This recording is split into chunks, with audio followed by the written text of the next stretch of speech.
Bonjour chers tous, merci de nous prendre de nouveau sur notre chaîne Bill TV Channel. J'espère que vous allez très bien là où vous êtes.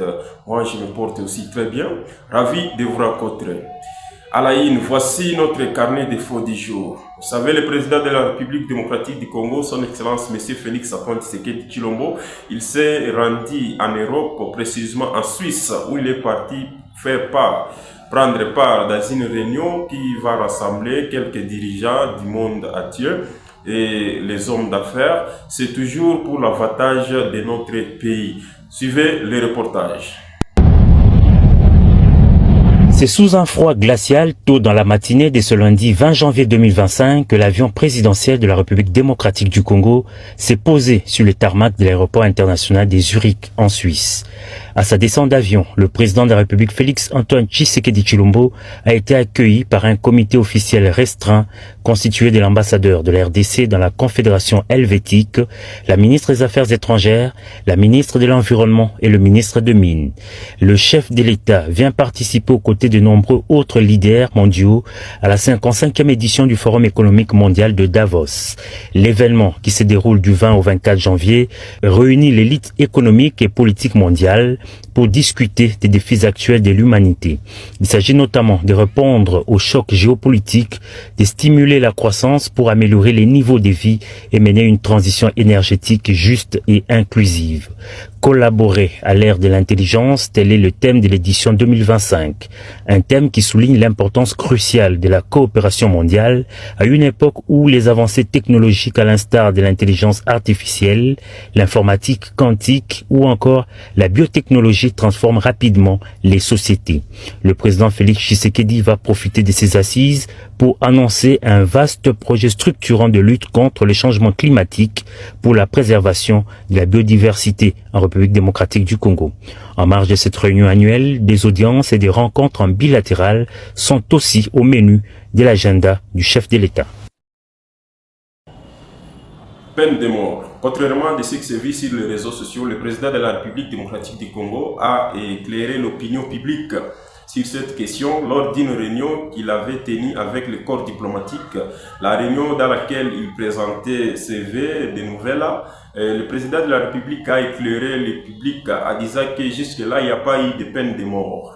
Alors que sur les réseaux sociaux, il y avait eu déjà des propagandes par-ci par-là en disant qu'on a déjà fait les exécutions de Koulouna. Le président de la République a bien éclairé en disant que la peine de mort ne concerne pas n'importe qui, mais c'est pour les cas de trahison dans l'armée et aussi pour les cas de terrorisme. Suivez le président de la République. La République démocratique du Congo, en tant qu'État souverain, a clarifié les conditions strictes de son application, limitées uniquement aux cas de terrorisme et de trahison au sein de l'armée.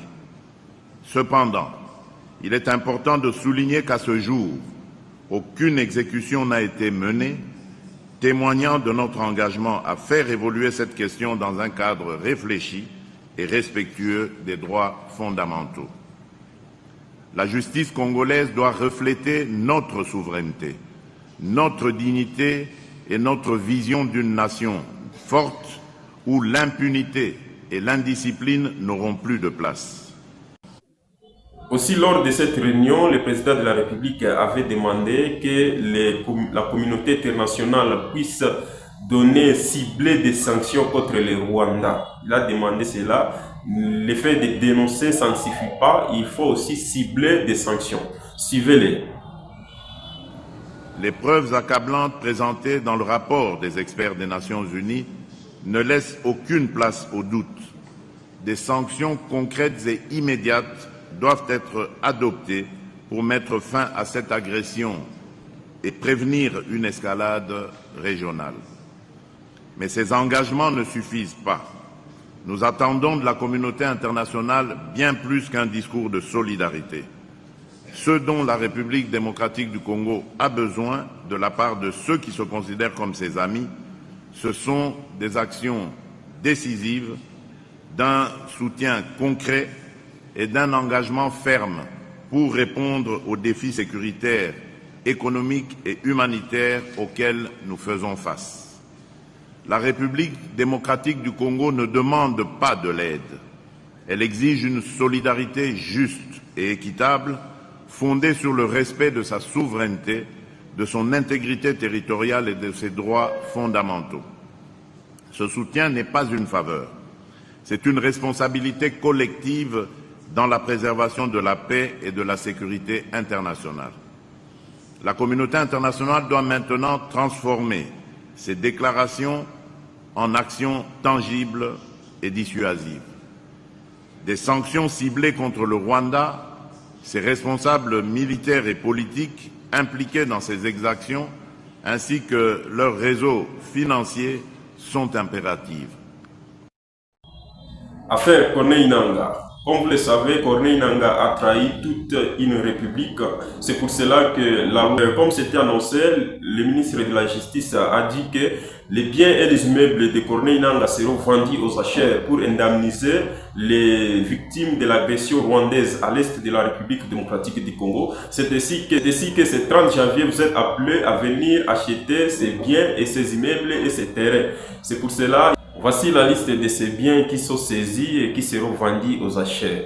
Il s'agit de son hôtel Castello qui se situe dans la commune de la Gombe et aussi son villa qui se situe aussi dans la commune de la Gombe et aussi son deuxième villa qui se situe dans la commune de Ngaliema et aussi le villa qui se situe dans la commune de Lemba.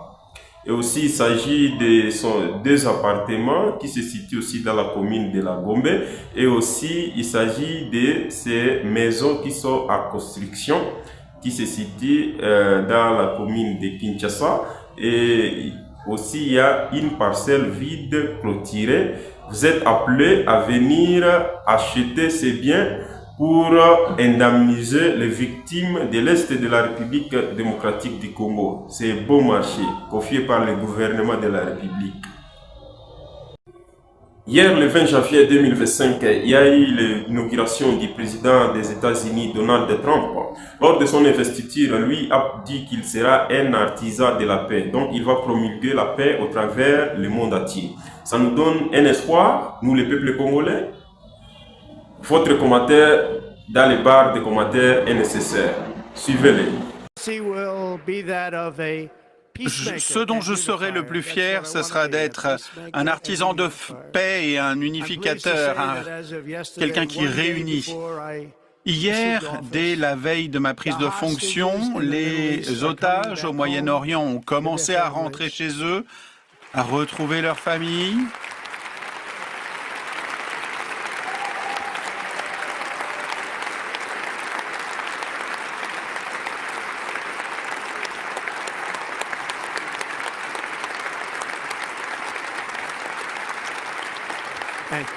Merci. Merci de nous suivre, chers amis. C'était moi, votre serviteur humble. Appelez-moi Billy, c'est mon nom.